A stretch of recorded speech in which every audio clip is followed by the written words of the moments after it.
Welcome to episode 39 of the Trash Talk Business Podcast. If you haul junk, haul dumpsters, haul trash in bags, you've come to the right place. If you want to grow scale, get into or get out of your junk removal dream, you found us here at the Trash Talk Business Podcast. Another week, great episode coming to you. I'm Andy Weins, joining you from Milwaukee, Wisconsin. As always, joined by my co-host and compatriot from Big D, Dallas, Texas, Casey Bubba Lawrence. What are we talking about today?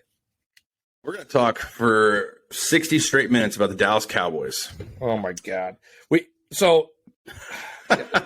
No. In our pre-show, which was the last 3 minutes, we just talked about the Packers, Cowboys, and then we're talking about, hey, what are we going to talk about on the show today? We're like, oh, yeah, we'll take audience feedback, right? So we're going to scour today. What we're going to do is we're going to scour Facebook pages and even comments on YouTube, questions about trash. And as we're saying this, gotta give a shout out to my boy here. Let me pull it up. Jacob Castillo goes, dude, I like the podcast, but all the Cowboys talk is unbearable. Can't wait for the playoffs to be over. So let's get it on the way. I'm a Seahawks fan, though. I mean, oh my God, are you sure he's obviously a Seahawks fan? Why do you say that? Washington. That's all they have. Fair. All right. Geno Smith. All right. So, yes, Cowboys are in good place going into the playoff picture. By the time this show airs, early January, the Cowboys will all be eliminated. So, problem solved. All right. So, let's do this. Let's jump in. This episode is probably going to come on the first of the year. So, let's do it as a feedback. Right? What did we learn this last year so that we're going to be combat effective going into next year? So, Casey, you got the computer, you got the people. What are the people asking about? What have you seen in the industry that we need to address? Well, a lot of people are expanding their services, which I think is great, as long as it stays relevant to your core service, which is junk removal. Especially when you're up north. I mean, you can talk about it. The snow is a huge thing. Whether you're in Colorado or Wisconsin or even New York, you're going to have opportunities that come up given the season. So I personally don't have experience with snow removal or plowing. I don't also think it would be an issue if done correctly with a junk removal company. You can talk more on that. Down here, I think one of the services that's overlooked a lot is more the property cleanups. When I say property, I mean during the wintertime, Texas is known for a little less rain, even though right now we're getting a lot of it. So a lot of people can't burn. A lot of people can't pile up their garbage and burn out in the rural areas. And that becomes a problem because then when all the shrubbery's gone, it looks even worse because now you have no greenage to cover your pile of shit that you've been, packing up for months. At the same time, I've seen a lot of outdoor demolition, whether it be shed demos, horse stables, that kind of stuff, light demo projects pop up in the wintertime. And I think it's a great opportunity because now you can do things that don't necessarily require the customer to be there, right? As a matter of fact, I actually just did a walkthrough this morning with a customer. I did an estimate like 6 months ago for a demolition for a mobile home plus a property cleanup. And nothing came of it because they hadn't owned the property. They were going to purchase the property. They just wanted to see how much it's going to cost if they bought it, how much cleanup, blah, blah, blah. So I get a text actually on Saturday. They're like, hey, so next Saturday we want to go ahead and start the demo. And I'm like, first of all, who is this and what demo? Because I haven't been taking on jobs for a while. Come to find out it was that job. So obviously I went out there again, met with them to reassess, just make sure nothing crazy had changed. And we went ahead and booked it. But the cool thing is now I can have a crew out there alone. I don't have to man. I mean, I'm going to go there in the very beginning of the morning just to get them set up. After that, kick them off, get them going. But then after that, well, after that, I mean, and obviously this is a subcontractor of mine. So for me, at least, I'm not having to really drive them in the next week or another, but they work with me all the time. So they're like, hey, look, I can do this week. And then next week I'm booked. And then the other week, let me know if you have anything come up. And the cool thing about it is the customer, they live like 20 miles away. So they're not having to get pulled out there for every 5 minutes. as you're talking, for anybody that's watching, I'm taking selfies. Taking selfies of the stash. Not with you. Absolutely. But I mean, taking selfies of the stash. Got to promote on Facebook. Yeah, and I just expanding services. I mean, not just demolition, but for instance, porter services. I mean, I wouldn't suggest getting into something that requires to literally create an entire different business model. So this is I'm going to jump in because I had a guy hit me up. I was on the phone with him this morning. He's in DC. He's like, "Hey, have you ever thought about plowing?" I go, "Yeah, I thought about it. I've never done it." He goes, "Why is that?" I go, "Because it takes away from junk removal. It's seasonal, and it forces me to buy equipment and outfit my trucks. That's it." Yeah. And now on the flip side, I would ask you, you can't do junk removal. But I would ask you, just because I know you and I know your setup, I would ask you, "Hey, Andy, how come you wouldn't entertain it if you have a couple of Vics that are sitting?" You know, because I don't. I generally don't have vehicles that are sitting, and I have so of my fleet, 12 vehicles. I have 3 trucks I could put plows on. One's our GM's vehicle, right? One's our GM's vehicle. One is our primary demo vehicle because it hauls the dump trailer, and one's going to be our new sales guy's vehicle, and it's normally our backup shop vehicle. So it's like of the 3 vehicles I have, none of them are great for plowing. And this is what I told this guy. He only has 1 truck. It's a 1500. I'm like, dude, now you can't do junk removal. If you put a plow in the front, you can't do junk removal. And if you put a plow in the back, in the front, and the trailer in the back, dude, you're adding so much more space and weight and shit configuration. Like, no, you're don't taking do away from it. your pushing power and pulling. 100%. Like, yeah, I'm not saying he's going to go out there and plow driveways with a trailer on his back, but it's like, what if you're all plowing? You're going to call the fucking go do a job? Like, no. So what you need to do is look upstream and downstream for your current customers. What other services can you offer them that's not going to have a huge impact on your business? Now, I'm looking at this winter potentially doing, kind of courier service because I have box trucks. I don't have to outfit them. I already have straps. I have rails. I have trucks. I have lift gates. I have everything. The thing I needed, I already talked to my guy, I need different insurance because I need cargo insurance. Now, if that's cost prohibitive, I'm not going to do it. But if it's, hey, spend 5% to gain 95%, well, that's fucking interesting, right? And that doesn't take away. Like, it's like with you doing porter services, it's like, like also you said, like, with cargo, for example, I can tell a company, hey, I got 1 truck available for 5 days, but if a job pops, I can be like, yep, I'm not available tomorrow. Just like that, because they got loads sitting at all times. I can come and go as I please. Fucking snow, you don't get to decide when you do that shit. Mother Nature does. That's true. And she can be a real bitch sometimes. You get into the inevitability of getting busy on one service or another. So next thing you know it, let's say you do start doing snowplow, and next thing you know, you have calls up the ass. Now you got to stop doing junk removal, which is supposed to be supporting after this season. Right.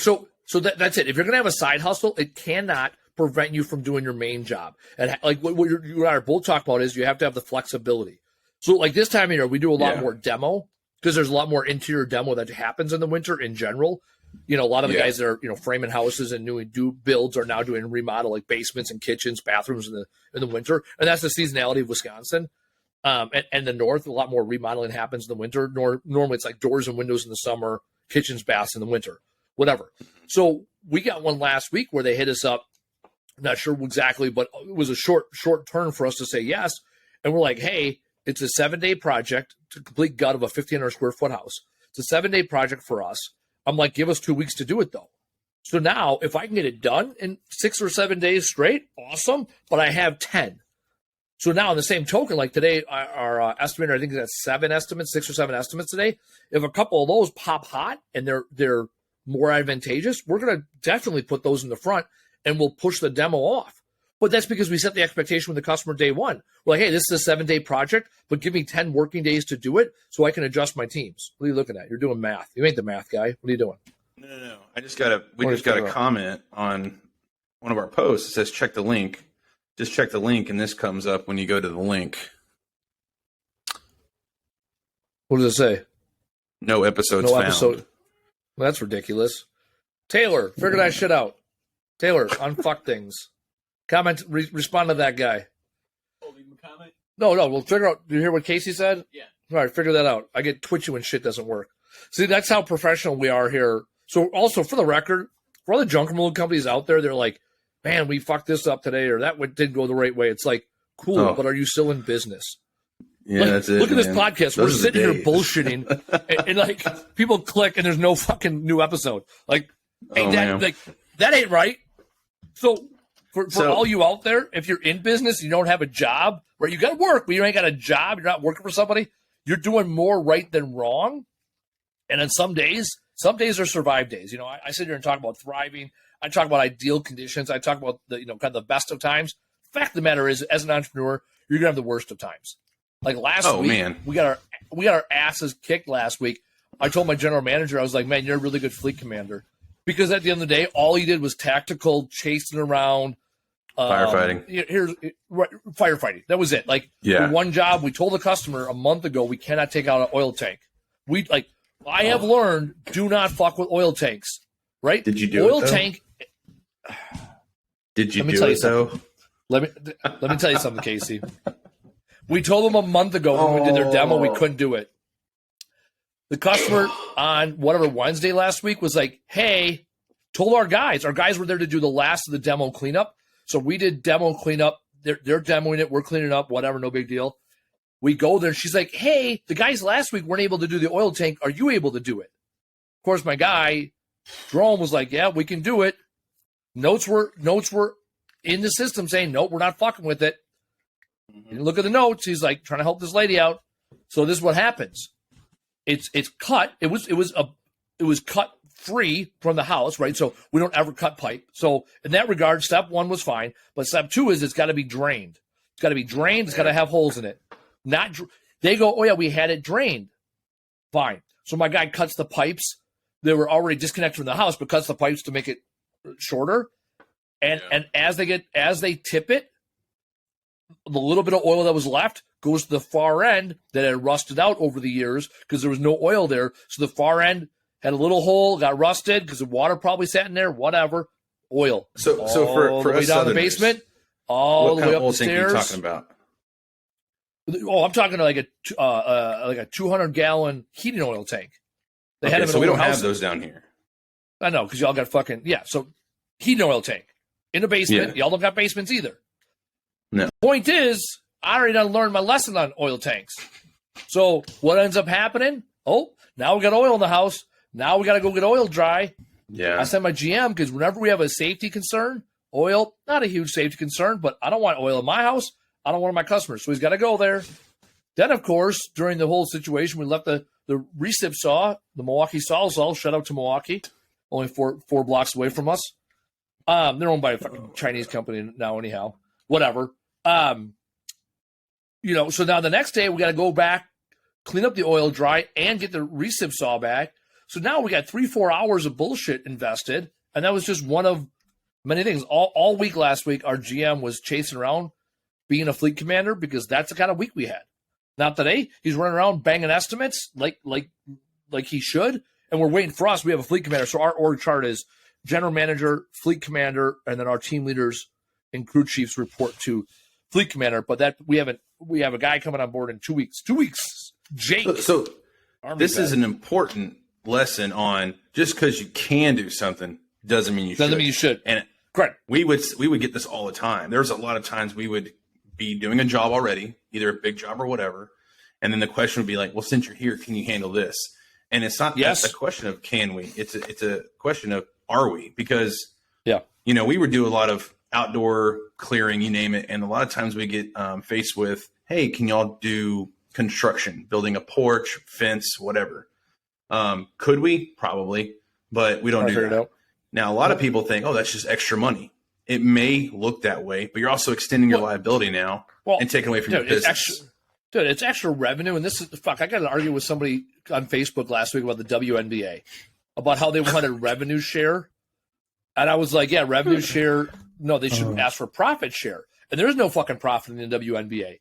So this guy, I was in the Army with him. He's like, dude, everyone should want revenue share. He's like, why don't you have revenue share for your employees? I'm like, because if I don't have profit, I have no fucking revenue. And unlike me, the NBA doesn't subsidize me, right? So here's the problem with this mindset. Same thing we learned from Mike Mihalowicz at Profit First, right? And I seen this in junk removal time and time again. We saw it with the franchisor and the franchisees when we were part of that bullshit situation we were in years ago. It's like, oh, I landed this huge job. Cool. What's the profit? Well, I don't know. Right? Like, could I probably build you a garage for 20 grand? Yeah, probably could figure it out. How much money is there in it for me? Not much. Right? Pour the slab, throw up the walls, side it, throw some electrical in there, put a roof on it. Right? Oh, my expenses are $19,500 and I sold it to you for 20 grand. I made $500 and took on all that risk. That's fucking stupid. Same thing here. Talking about snow plowing, all this other stuff. It's like, it's not worth it.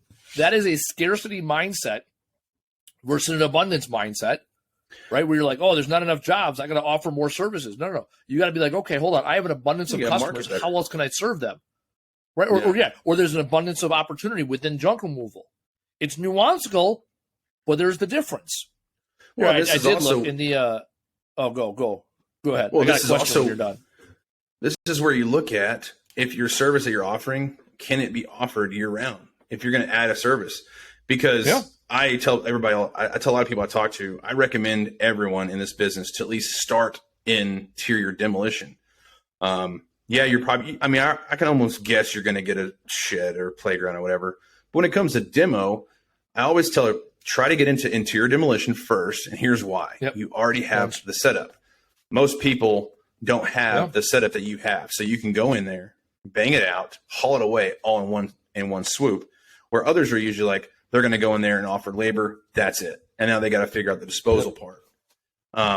We loved interior demo. That's very profitable, at least in my mind. And you're only a couple $100 of tools away from doing that. And if you're doing junk removal, you have that. You have a circ saw, you have a recip saw, you probably have a cutoff tool, shovels, grinder, scrapes, whatever. Shovels, rakes, brooms, garbage cans. You're right. Well, that's how Rachel and Rick from Awesome Rachel, they got started. Interior demo only. Yeah. And now what's interesting, they started with interior demo. They got a dump trailer. And now they're like, hey, dude, we can actually do junk removal. I'm like, yes, you can. Hey, you could. Right? Like, look so at now that. they're like, oh, it's a full circle of life. See what happened there? Right? Like, But they're also doing framing and some other stuff. And they're like, dude, framing and drywall, like, yes, we can do it. But we make more money by doing demo and junk removal because those are a higher skill than framing, or not necessarily framing, but the drywall part, right? Especially when and also residential. You also got to look at, okay, well, you may make more money in one of those, but for how long and how often? Because the same thing could be said about, someone out there who only does framing and drywall. Like, why is there a specific business that's all they do? And it's because they probably have it figured out to where that's more profitable for them. Exactly. Right. You also got to figure out with your junk removal company, do you want jobs that are a couple hours, a couple days, or a couple weeks, or a couple months, or a couple years? Right? Right? Because there's a good mix of all that shit, right? Like, for example, you get a job doing porter service, that's a couple year commitment. Yeah. Right? Like, if you're a newer in junk removal and you get a month or multi-year commitment on a project, that might bankrupt you before you even know it. But if you do it right, that's a golden opportunity because it's not always about that upfront revenue. It's about, does it make sense of where I'm at, where I'm doing it, who's doing it, and how often? Because one of our contracts, we loved it because it was first thing in the morning in a very busy area. There's a Starbucks there, McDonald's. So it's like everybody saw us first thing in the morning. They saw that big ass wrap truck and trailer, and we got jobs off of that. So it made sense. Yep. All right. Here's a question from Jarrett Miller on the Junk Removal Trash Talk, which is a Facebook group that we're part of. Anyone haul an ATM machine before? First of all, ATM machine. I saw that. It's ATM machine. It's automatic teller machine. Yes. So everyone here is like, yes, whatever. Like, so everyone's like, yes, like that's their answers. So let's go a little more in depth, right? Casey, have you hauled one? Yes or no? And what did you learn? No. Well, I've never hauled an ATM machine. Machine. So here's what's interesting. Up here in the north, we call them time machines because the first commercially viable ATM was put on by Time, Tyme. So we call them time machines up here. And if you tell someone you're looking for a time machine, up here, like, oh, yeah, it's down the street.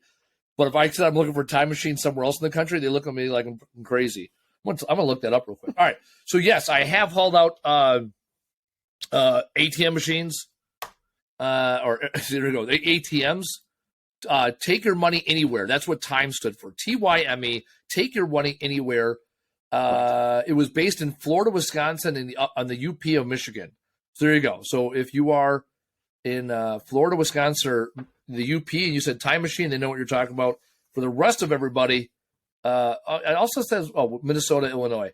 See, Minnesota and Illinois did not make the headline because both those states suck on the account of the Bears and the Vikings. Fuck both those guys. I don't give a shit about the Lions. Although I do have to thank the Bears. We get two wins every year because of the Bears. Aaron Rodgers currently 8-0 in the last 4 years against the Bears. So what about this ATM? I'm getting back to it. No one cares about the Bears or the Packers or Aaron Rodgers. First of all, everyone cares about the Rodgers. Okay, Ooh. The Rodgers who made his debut beating up on the fucking Cowboys when Favre got hurt. No big deal. This is a good one. It happened. It happened. What's that? Pianer? We can talk pianers. Nice upright. It's nice. All right. So, yes, I have done an ATM. Most of the time, the ATMs are bolted to the floor. It's like 6 or 8 bolts that are in the concrete. Once you start taking it apart, you can pull those bolts out with relative ease. So one of the questions that I would ask before I do the ATM is whether or not it's going to be loose or I have to take it apart. They're not that heavy. They're heavy considering how they're like densely, packed, but they're not super heavy. So the question you want to ask if you're going to do the ATM, first off, is it loose? If they're like, I don't know, then that's a good challenge, that it isn't. I would say for an ATM, for me, I would charge 1 hour disassembly. So we charge $165 an hour. I would charge $124 for a single item pickup because it is what it is. So you're looking at, $289 for me to remove an ATM. If it's already loose, I would just charge a single item pickup. Maybe I'd add a little bit on there. Like I'd add $45 additional yardage because of the weight. If I got to bring a third guy, kind of a pain in the ass. Make sure who owns it.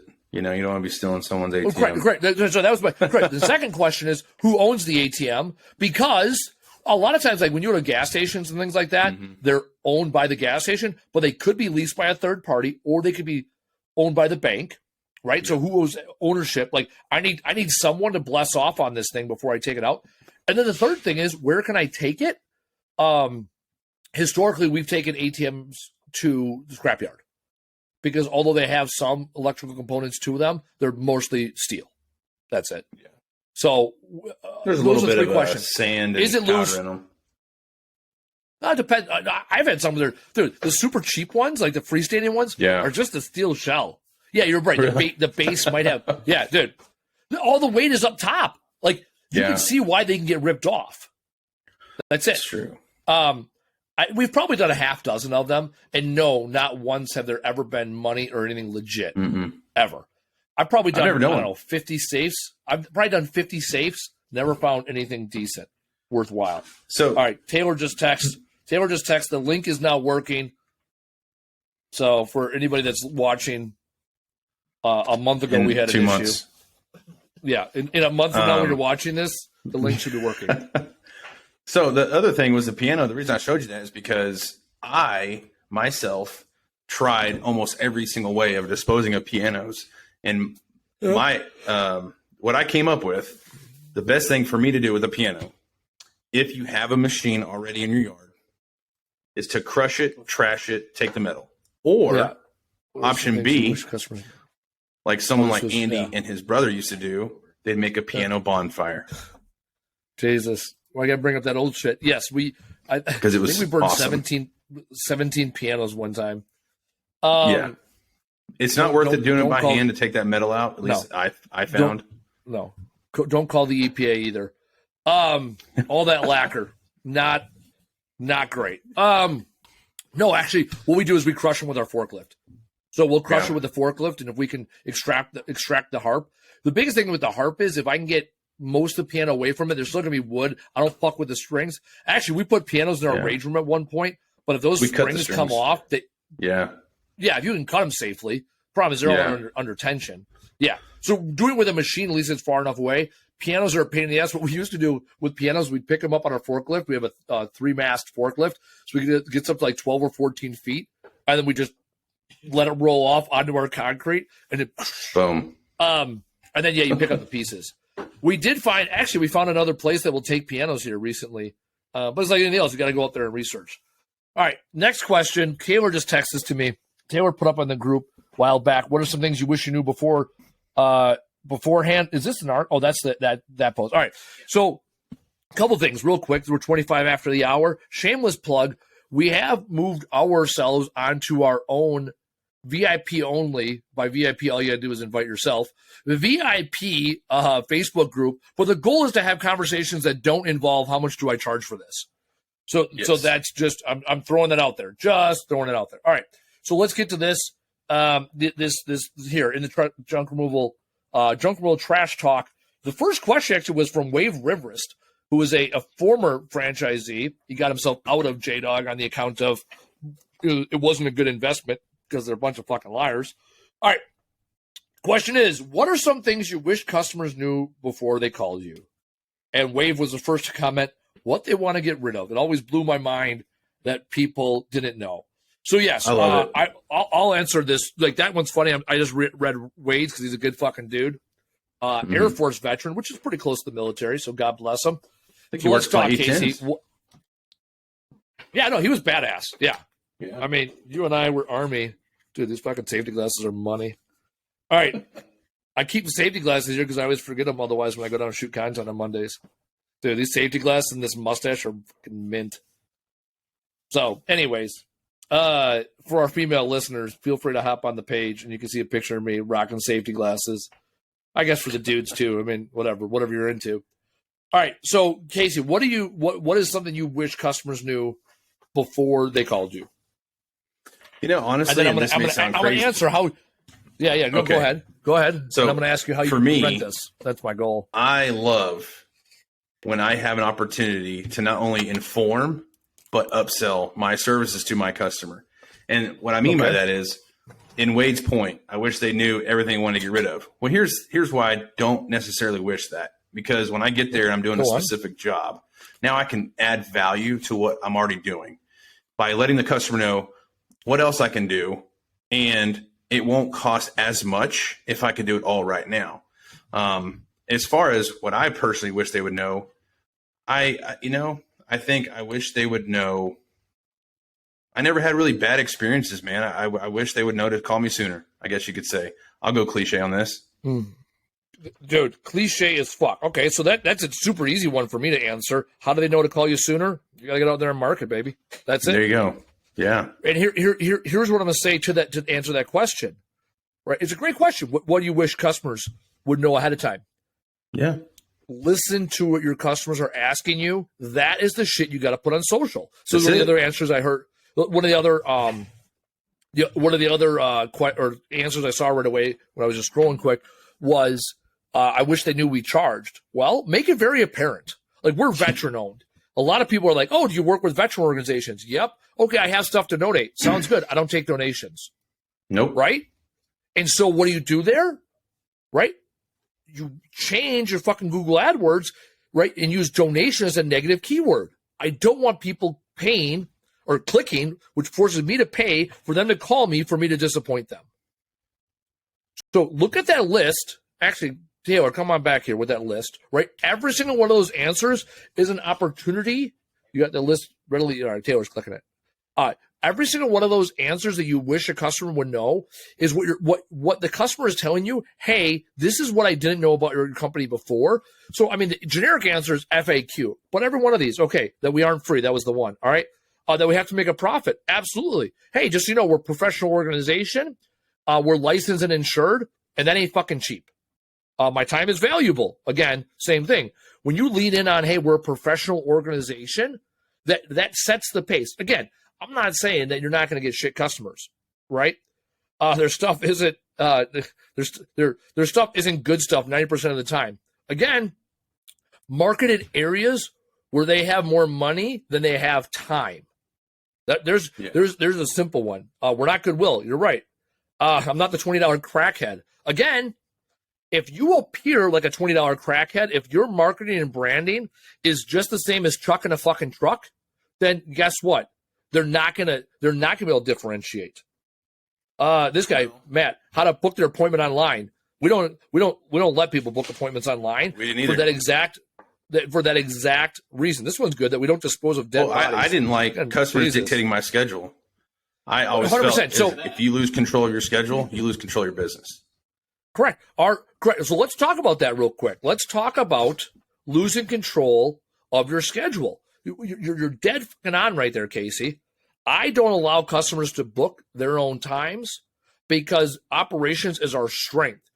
Right now, we're allowing them to dictate when and where I'm going to be. I don't want that. I'd rather invest in having a conversation with them so that we can figure out what's best for them, get that touch point, potentially, to your point, upsell. Oh, hey, we also offer these services. Like, there's a lot that can be missed if you don't, or if you don't have that touch point with a customer, if you allow them to book without those touch points. So I'm a huge proponent of having those touches with the customers. Yeah. Well, and also for me, and you're going to have a lot of people out there say, well, what about what's best for the customer? No offense, but the customer at that point in time, unless they are a repeat, they are not paying my bills. And I have to make sure I do whatever I can the right way. So when it comes to booking online, maybe you have, I don't know, let's say maybe single item only is available for online booking. I don't know. But for me, I never did it that way because I want to always have control of my schedule. Yeah, no, I hate the idea. Well, dude, what's best for the customer? No. We don't do things that are best for the individual. We don't do things that are best for the team. We do things that are best for Camel Crew. When we start thinking what is best for Camel Crew, the entire organization, what's best for Camel Crew, the entire organization, is to take care of all of our customers. And the way we do that is by having conversations, expectation setting. So, for example, I've been testing out recently with customers, the ones that want to go online and ask for a request online. If they hit us up right away, I will schedule the job and push it to them to see what happens. Like, hey, we got you down for tomorrow at 2 before I even ask. And most times they're like, all right, sounds good. Or like I had this lady, I was like, hey, I got you down for 11. And she emailed me back. She's like, hey, I told her, I'll be there at 11. My truck's in the area, but it might be later. Right now, I'm opening that conversation. She's like, okay, so as long as it's after 11, before 4, I'm good. Now, I already put it down for 11. How are you communicating with her? Oh, email. I just email. What I'm saying is I'm telling her, not asking her. She said, I need the job done. I told her the price. Right, this is all through Jobber. She hits approve, and I just email, hey, I got you down for 11 o'clock on Tuesday. Do you have someone that asked? Do you have someone that goes and double checks your schedule before the end of the day? Like before the next day, hey, we're leaving for close of business. Oh, yeah. 4:30 every day. We have an end of day debrief with the fleet. Right now is our general manager, but eventually when our fleet commander comes on board, it's between the operations and the fleet commander. It's the responsibility of operations. Like right now, we're shooting this episode at 14:45. Right now, I want my ops person between 2 and 4. My ops person's job is look at the next day, based on the phone calls that have come in today, to adjust as needed for tomorrow, so that at 4 o'clock, this is why our system at 4 o'clock pushes out notifications to all of our customers. So if we have a customer that tells us, when we ask, hey, going back a little bit more, are you available all day? If they say yes, I put it in the notes, available all day. Now, that might change, but if I hear they're available all day, I'm going to go ahead and move them to what's best for me. And at 4 o'clock every day, they get a push notification, email or text message saying, hey, just so you know, your crew's going to arrive tomorrow at this time. And then we know, A, if it pushes, we get a bounce back. We got a bad phone or a bad email address, which happens, right? Or B, we'll get people like, oh, actually, hey, looking forward to seeing you. Or nope, I don't need this anymore. Or nope, whatever. So then from 4 to 4:30 is triage if there's any changes. And then at 4:30 we have our schedule, and that's when we're like, okay, final decisions, put the right guys in the right place in the right trucks. And then it's a debrief. Now we might have a job that didn't get done that day, or like a demo job that we multiple day, and no, we actually want to adjust this or here. And then between 4:30 and 5, we'll reach back out to our customer if there's a change. And most times they're like, oh, yeah, no, we're all good. I've noticed that post-COVID, people are home more. They just are. It's, well, and we also can talk about all the contributing factors, but that's a fact. I also think they're more flexible with services now because of the past 2 years. The people are just less shitty. Yeah, and I will say what I like doing when I schedule any jobs, right? And you'll start. I mean, especially for you companies out there that just started out, you will start getting repeat business from people that are more flexible than you, which is great because that means they'll say, "Hey, can I get put on the schedule for tomorrow at 9 a.m." You're gonna know that they're flexible, so you're gonna call them first. Hey, look, something came up. Is there any way I can push you? I'd rather pull someone up than push them away. But when it comes to like those kind of scheduling, like you were saying, there's also going to be times where maybe a job runs a little bit late, or maybe something pops up, that you're like, hey, look, this makes a lot more sense to knock it out first thing if we push this customer 30 minutes. It's all about communication. Yeah. So I've eliminated words like early and late from our vernacular. Hey, this is the new time.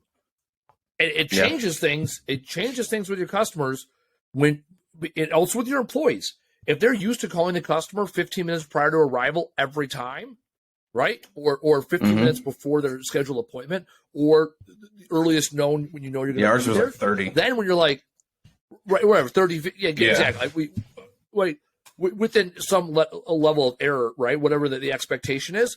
But now our guys aren't like, hey, I'm running behind. They're more like, hey, you had an appointment for 2:00. We'll be there at 2:30. Right? And now the customer can get as shitty as they want. The only time that we guarantee from the word go is 8 a.m. Yeah. That's it. And we tell our customers after that, hey, I got you down for this time, but we can be there up to an hour before, hour after. It's interesting. People don't want a 2-hour time window. Like they don't want 12 to 2. But if you tell them I'll be there at 1 p.m., but I might be there an hour early or an hour before, hour after, then all of a sudden they're like, oh, okay, that's fair. That's reasonable. Well, and that's the thing is I recently got a new TV, right? And I bought it on Amazon because it was stupid badass and cheaper. Yeah. But I also paid a little extra for them to actually bring it into my house, unpackage it, and take the crap with them. Right? Yeah. Because there's nothing worse than that huge ass TV box and styrofoam that you can't fit in the trash can. So I was like, I don't want it. Well, they scheduled a time, and it was a 4-hour time window, and that was the most annoying thing ever. Because I'm like, so you're telling me someone has to literally be home for 4 hours, and it could be the beginning or the very last minute of those 4 hours. Oh, dude, when they give you that 12 to 4, like that 12 to 4 time window, you know they're calling you at 3:45 to tell you they're en route and they'll be there in a half hour.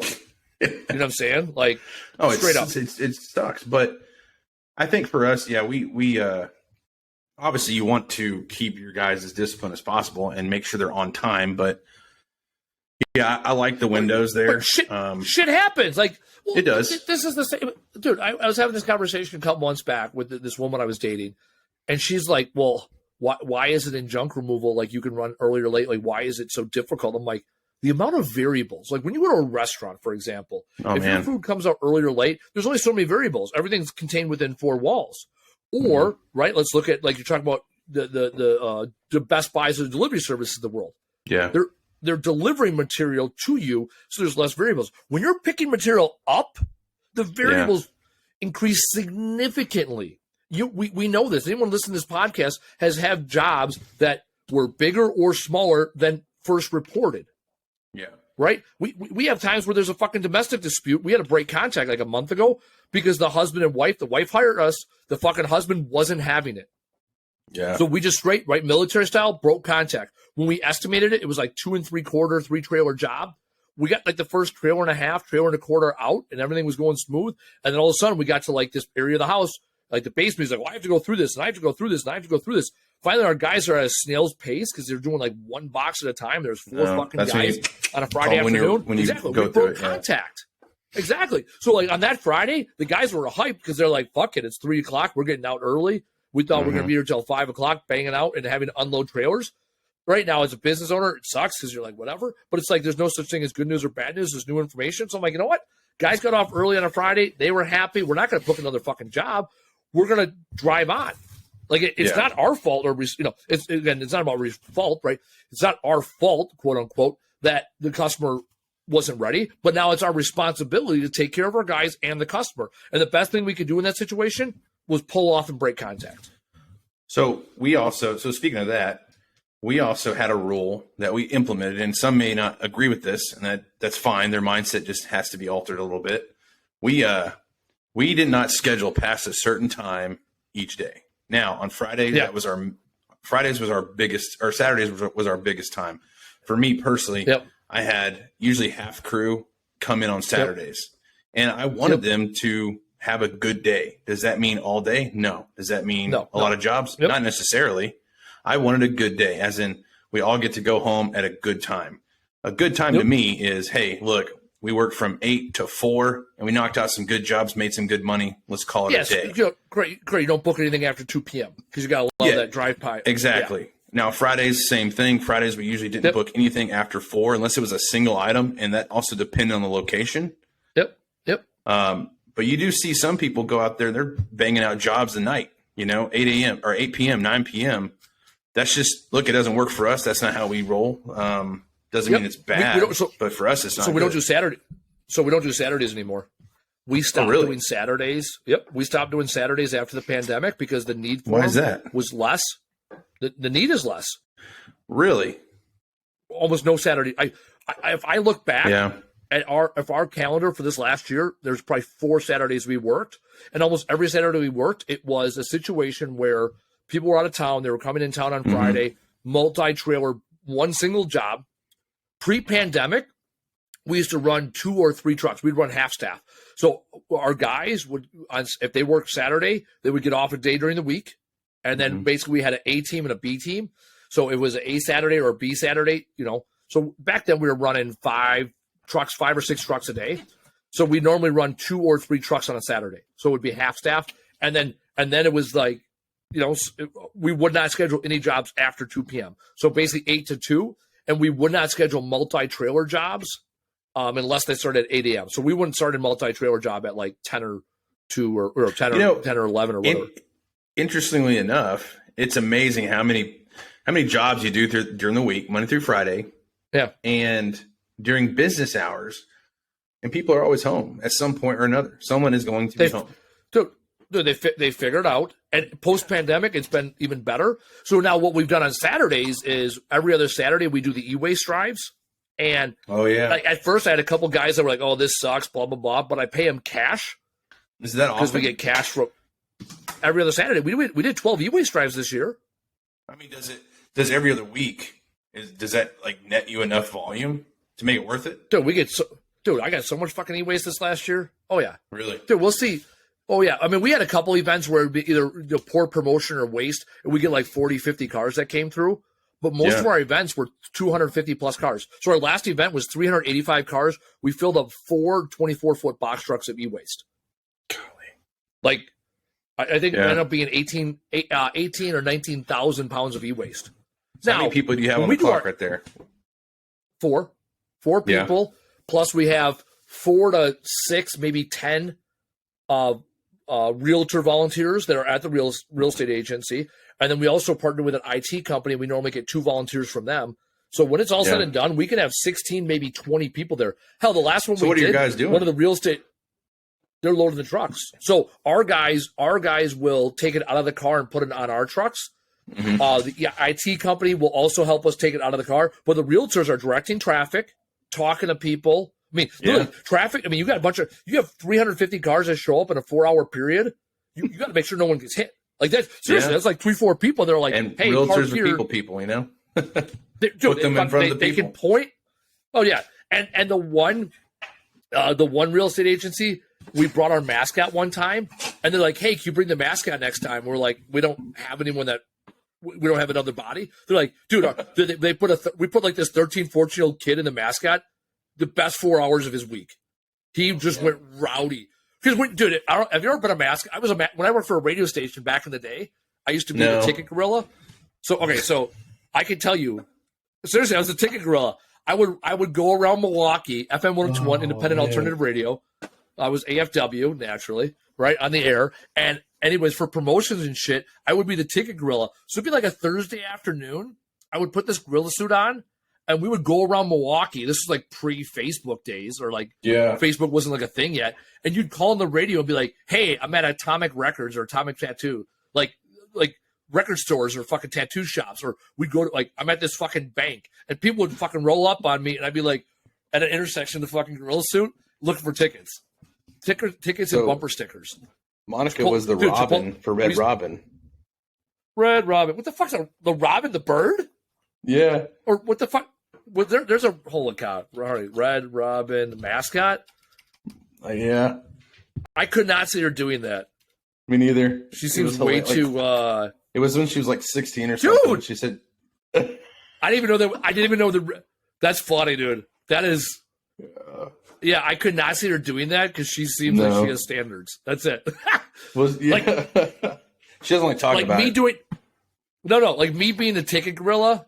Like, it's like, oh, that makes sense. That guy's a fucking idiot. Big obnoxious. Oh, hey, so we were, where the fuck school? Whatever. I think I was in 31 Echo School. That's a detainment corrections specialist in the Army. Learn how to be a policeman. No. That was 31 Bravo. That was the police. These were the, this is how to be a facility guard. We can't call them cage kickers because that's not politically correct. Anyways. Prison guard. Yeah. Whenever we would do 4 FCEs, 4-cell extractions, right? So you have a 5-man team come in, one guy in each arm, one guy in each leg, one person securing the head. Whatever. As you exit the cell, you stack up on the detainee, and then you pull off. And I know shit did this real time in Gitmo, but whatever. So anyway, as we're training, you always give an audio command. So it'd be like, detainee, right? Stay down, or do not move. And as soon as you use the word move, you exit, right? There's the keyword, right? Mm-hmm. So what we would do when we were in training, what we would do is we'd stack up, and I was the one man. So I was the first one behind the detainee. So I was the first one in the cell, and or behind the shield man typically. Or sorry, I was the last one in the cell, last one out. That's what it was. Last one in, last one out. Anyway, so I'm stacked up on this detainee's legs. I got 5 people behind me, and I go 1 up, and then it would go down the line. 1 up, 2 up, 3 up, 4 up, 5 up. And then I would yell, Red Robin. And then the word Robin, we'd all pull out. And then as we're doing it, I go, Red Robin. And they go, yum. As they're fucking pulling me out. And when you're the 5th guy, stacked up, and you have 4 dudes behind you, and you're all wearing full battle rattle, where you get your body armor on and everything else, when you yell Red Robin and they start pulling you up, you go from in the cell to out of the cell without your fucking legs touching the ground. Because there's this force of man, and then as soon as you clear the door, I can't remember whoever it was, what was the title called? Basically the NCOIC of the facility would shut the door behind you. And like, it was like this perfect time thing. Yeah. So whenever I think of Red Robin, all I can think of was hours I would spend practicing these FCEs. And then when we got deployed, I was the non-lethal weapons instructor. So I had put on the red man suit. And so you're the detainee, and guys would come in and, pinch you in the corner with a shield, get you to the ground, and basically hog tie you, for lack of a better term. I remember the first 3 or 4 iteration, they came in with a shield, and you're like, fuck these guys. You'd run at them, you punch them, you try to tackle guys. By like the 4th or 5th time, you're like, guys, just take it easy on me. You hurt everywhere. You're sweaty as fuck. It's Fort Bliss, Texas, so it's fucking hot as shit. Nothing and after you do that, like for 3, dude, you're fucking hating life after 3 or 4 hours. And then I basically spent like a week or 2 in a red man suit fighting people in a facility. Sucked. Anyways, there's my Red Robin story. Had nothing to do with anything. Our listeners probably turned out whatever. Oh man. There you go. There's your military. We don't talk about being in the Army often on this show. We really don't. So sometimes you gotta. Maybe we should. Maybe actually, our next episode. Well, I tell you, I'm starting a new podcast. I actually have the first episode I'm recording tonight with Donnie O'Malley, the guy that started Vet TV. He's our very first guest. So here, I'll do a shameless plug. If you're a veteran and you listen to this, new podcast called Troops and Boots. No, it's called Welcome Home, Troops and Boots to Veterans in the Civilian World. So it's all about the transformation that we make going from veterans to civilians. Well, not really civilians, I should say. Not transition we make from being troops, right, soldiers, sailors, airmen, and Marines, to being veterans in the civilian world. So it's for veterans, it's for family members, it's for employers, spouses, significant others, whatever. Shameless plug. There you go. And I can scratch my itch doing vet shit. That's why I got a mustache today. I had drill this last weekend. And, I haven't. And I guess where I get to fucking go. The holy ground itself. I'm doing a re-enlistment ceremony for a bunch of troops At 18th Stadium. Field. Oh. At Lambeau Field, Monday Night Football, Packers against the Rams. Let's go. Hey, no shameless plug. We started the episode. I forgot to tell you this. I got a program starting in January, The Junk Coach. It's going to be a monthly Kickstarter, so this should be pretty fun. What do you mean monthly Kickstarter? Just a monthly Kickstarter. We're going to start the month off with a 90-minute mastermind, collective of the minds. And each member gets two 30-minute one-on-one coaching sessions with me. So that should be for really free? fun. Or you got paid? Well, it's along with the package. Yeah, the package starts at $379 a month. What do you get for $379 a month? It's a weird price. You get to be in the mastermind as well as you get 2 one-on-one coaching sessions with me. Well, what is the? How long is the master? Is it mastermind? Once a month? Yeah, it's once a month. It's the beginning of each month, and each month we go over a new subject. Like the first month's going to be about how to saturate your market, right? The different types of marketing that I see a lot of junk removal companies not doing, and why they're important. Actually, you and I had a great conversation on that. Speaking with those guys from Oregon, it just blows my mind. Those fucking the kids. The kids where I'm like, hey, what's your marketing budget? And all they talked about was Google ads and Facebook ads. Yeah, I'm like, and what about the other stuff? Yeah. And their dudes. answer was complete ignorance. And that's the thing that I learned is you and I grew from ignorance, right? We didn't know things, so we found out. No, we didn't know that. And then the following month is sales. We're going to talk about the driving force of any business is sales. Oh my God! It almost sounds like you're following the fucking 6 buckets of business: marketing, sales, operations, the thing, HR, finance. I could be. Hold on, I'll tell you right now, Andy. Ready? Let's see.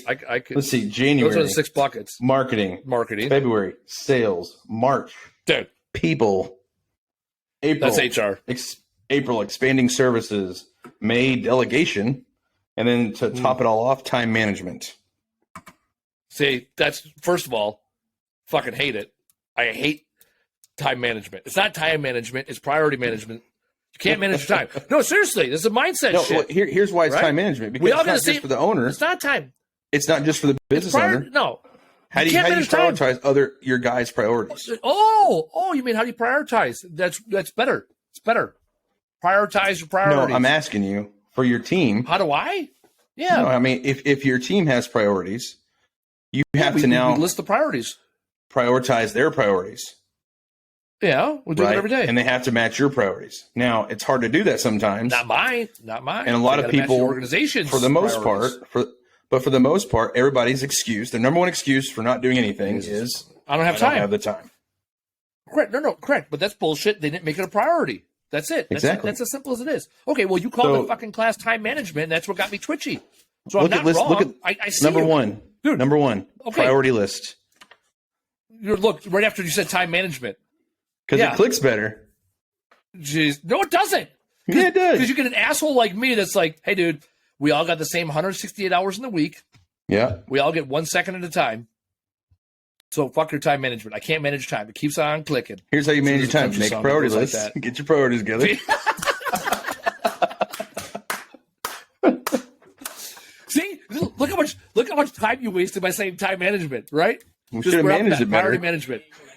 Dude, tell you what, since we're spending the last 10 minutes of this show just doing shameless plugs, you might be able to pre-order my book by the time this episode comes out.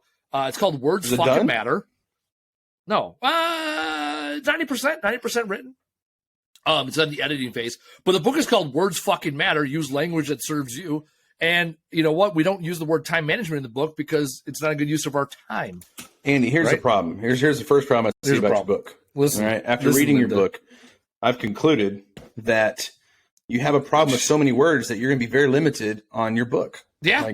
There's going to be a lot of words missing from your book. That's correct. You know what it does? I don't believe in the word day. It allows me to be It allows me to be fucking hyper focused. Time frame. I don't believe in the word night. No, yeah. Jeez, that's starting to sound like Kanye. Jeez. I don't even. You know what? I don't pay attention to that stuff. I don't either, man. I just keep seeing his name people.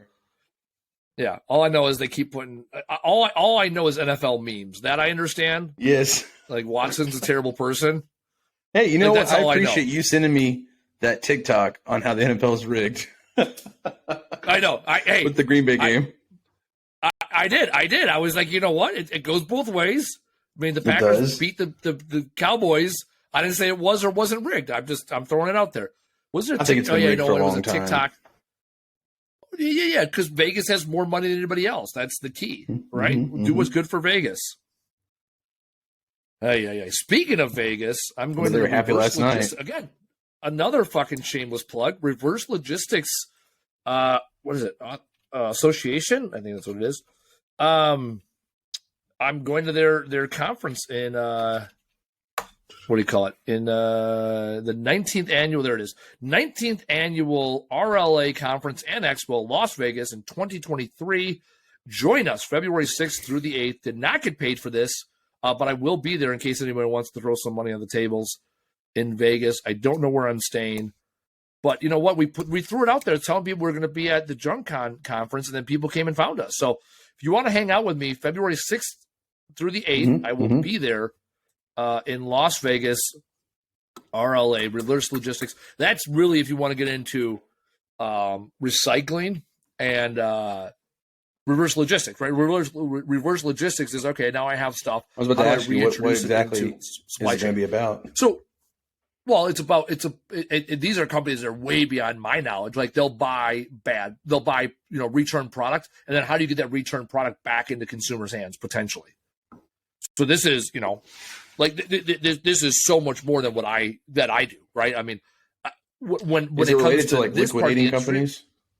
Yeah, So you'll have liquidating, you'll have estate sale, but it's like big things. This is like, hey, I bought a warehouse of this product. Right? How do I get it back to the manufacturer kind of stuff? Similar to the McDonald's project you and I did, right? This is when you have scale. You have just ridiculous amounts. And it relates because I had a junker reach out to me and ask, the first question didn't really I knew what she was trying to say. Pretty much, how did I get in with Amazon? And I had to pretty much tell her, you have to work at it. You have to ask who is in charge of what, and then go after that person. And she's like, well, their trash is already taken care of. And I said, I never asked who does their trash. I asked them what problems they had that I could possibly fix. There you go. But that also goes big thinking.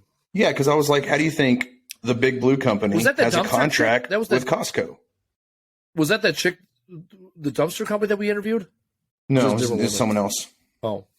But I also was like, hey, look, got a contract with Costco. Do you think they take their trash? Absolutely not. You know what they do? They take their returns. They go pick up items that are returned or damaged from the consumer's house. And sometimes they bring it back to the facility, or they don't. They dispose of it, and then they send the bill to Costco. They didn't go to the Costco manager. They went to corporate. Yep. That's how you get those kind of contracts. Well, I went to so I was at a realtor holiday party last week. I don't know if you saw it on Facebook. I looked fucking awesome. I had a bow tie and a mustache. Yeah, I saw that. Point. Check, dude. It was a 1960s Mad Men themed cocktail party, and so it was like, you want to look like a cop, grow a mustache. So I got a mustache today. I got the cop look. Anyhow, I was going somewhere with this. Oh yeah, so there was a pre-party I was hanging out at, and there was a probate lawyer there, and some realtors and some title company people, whatever, like the good people to be in with. And one of the things I brought up was trash brokers, and they're like they think of broker, they think of real estate, right? These are all people that are involved in real estate. So the one girl kept giving me shit all night. She's like, "You're a trash broker?" I didn't even know that was a thing. And I was like, "Well, I'm not really a trash broker, but I have brokered deals, no doubt, right? Yeah. Both ways." And she lost her shit. Thought it was hilarious that there's such things as trash brokers in the world. So the reason exactly. But the reason I'm getting into the reverse logistics, and same reason why I went to the Scrap Expo and also the e-waste Expo is because I want to learn more about the industry. So to your point, I can offer more services to commercial contractors or commercial customers, right? Because I don't even know what might be out there unless I go to these expos and learn.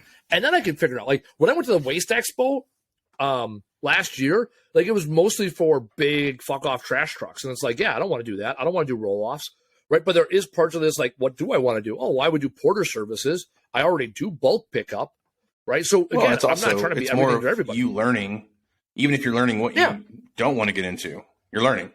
If I go to an expo for 3 days in Vegas, it's like going to a fucking museum. I'm having a good time and learning shit, right? Like the financial justification is I had a good time and I learned, and it allowed me to see bigger things in the world. Well, you just got to use your conferences for what they're for too. Like you and I went to 2 conferences together. Both of them were valuable to us for different reasons, but they were not related to each other. Nope. And credit. And the reasons why you and I went and how we call them successful, right? For example, like I got my new my new podcast. I would not have met Daniel O'Malley in person had I not gone to that conference and found his guy and followed up with him and did the thing. Like that to me was success. Now I had a good time and seeing Andy Nelson was cool. And there's some other takeaways I got from that conference, but that was the, okay, it was worth my time to be there. Mm-hmm. And it was also social in nature, that one in particular. There's a bunch of vets. Yeah. And I want to be more involved in the veteran world, and that's why I'm stepping in a little bit and leaning in here. But I don't want to be involved like I was before, where it was strictly business shit, and there's a lot of fucking smoke and mirrors and bullshit salespeople that I've seen. Like what you're doing down there with your vet community is fucking awesome with your networking events. I don't know that I'm going to go that route. I want to make sure I'm involved with vets though. That's the key. Well, and to be fair, I'm not even in charge. So I was actually a chapter leader for like 2.5 years. I stepped down just so I could be on the other side of things because but you're also the founder. You built the motherfucker, didn't you? With Brandon, I built the meetups. Brandon built the actual group. But it was one of those things where I kind of backed off a little bit just because it wasn't mine. But I will say the benefit was you got a lot of veteran businesses in the same room in a comfortable space to where they weren't having to put on a face. We were a very blue collar feel, a lot of contractors, but it's like, hey, look, man, we're going to meet at a bar and grill for lunch. If you say fuck, that's okay. If you laugh, that's okay. If you're loud, that's okay. Because the owner of the restaurant, he prioritizes us for this time slot. Because I'm bringing him 20 to 30 different customers on his slowest day that he wasn't originally having. So it was a win-win, but the veteran aspect was cool because now you get to meet not just other businesses, but allies who are now going to spread your word and be like, hey, look, they're going to come to you first. Hey, Casey, I got this demo that's going to be coming up. Do you want a bite of it? And it's like, yeah, I get first right. Absolutely. Or you know what? No, I can't cover that. Go ahead and pass it on. Yeah, I got you.